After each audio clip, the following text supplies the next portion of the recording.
Welcome to Latina Role Model. My name is Leticia Miller, and today's beautiful guest is Aleida Ramirez. Thank you for being here today with us.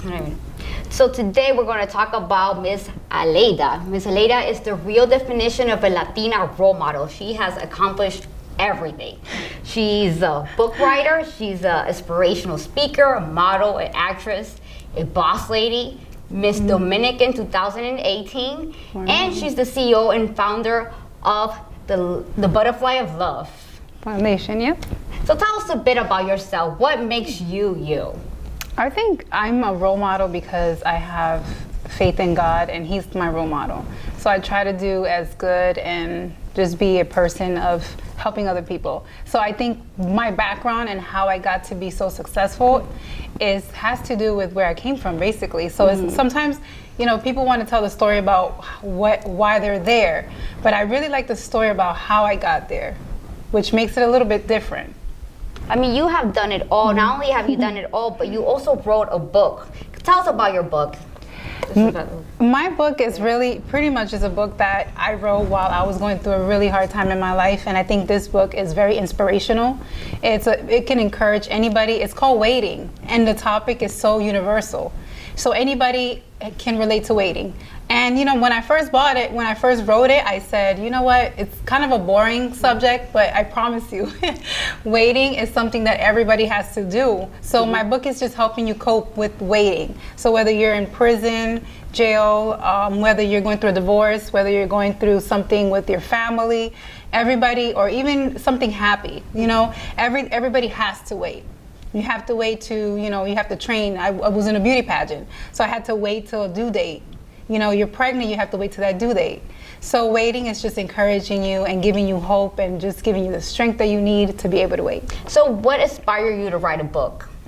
I really like to write, and I started writing when I was little, but I never thought in my head that I could be a writer, write a book. But at a moment of my difficulty, my daughter was diagnosed with sickle cell disease.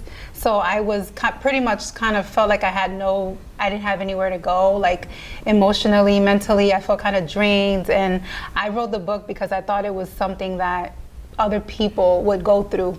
And even though my personal life is not too much in the book, it's more like a life lesson. It helps you with every situation that you're in when you're going through hard times, and even when you're going through daily things that you go through every single day.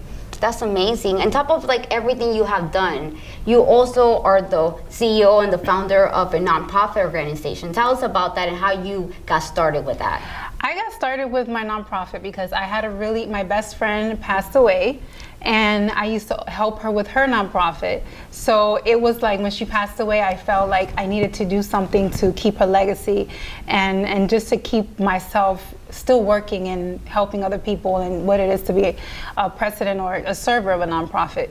And I really was just kind of like praying and just seeking guidance from God. And I said, what do I do to continue to help and build young ladies? And then what was more relatable to me was teen pregnancy. I was a teen mom, so it just started to me that I can, help other women and children, but specifically I targeted at our beginning was with teenage pregnant moms and moms that already had babies. So I wanted to offer up that help that, some women don't have during that process, maybe financially, maybe, they need counseling or something like that.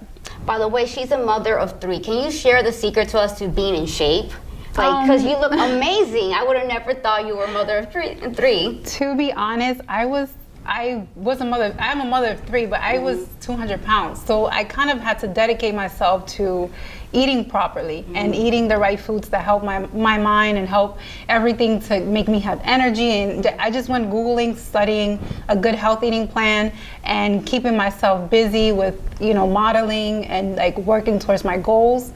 And pretty much I was a broken girl that just kind of got help through, and if it wasn't for God, I wouldn't be here. Well, it shows. In your opinion, what makes somebody a role model?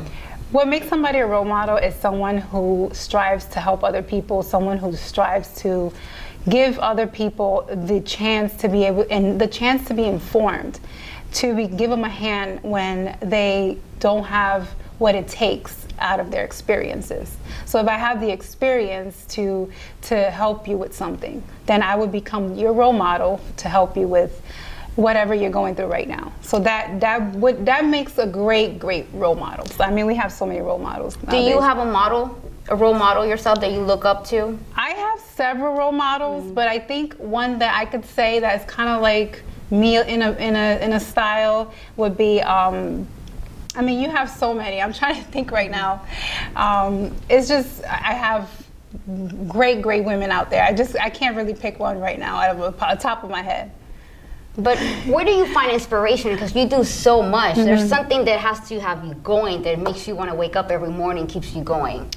What makes me go this morning is knowing that I'm not the person that I used to be, and forgetting the past. Because you have to become the present. You have to embody the person that you want to be. So that's what wakes me up every morning. My children, people that I love. So your book, talking about your book, going back to it, Waiting, does it have a special meaning to it? What makes you come up with that name? Or is there like a particular reason that you picked that name? I think the particular reason that I picked that name was because I felt like I was waiting, and I had no idea what it really meant for years to be patient. So some people like get angry when they have to wait in a waiting room, or some people just sit down, read a book. I mean, there's so many different things you could do while you're waiting. And I felt like I rushed into a lot of things in my life and didn't have the patience to wait. And then I felt like, my Father above was just telling me, hey, let me give you a gift. It's called patience. So I said, okay, and wrote about every person. I started to study people and how they react to certain things, and study myself as well. And waiting became something that it's some people don't like it, but you should embrace it. Because if it wasn't for waiting, you wouldn't have a development, and you wouldn't learn through every process that you have. Okay.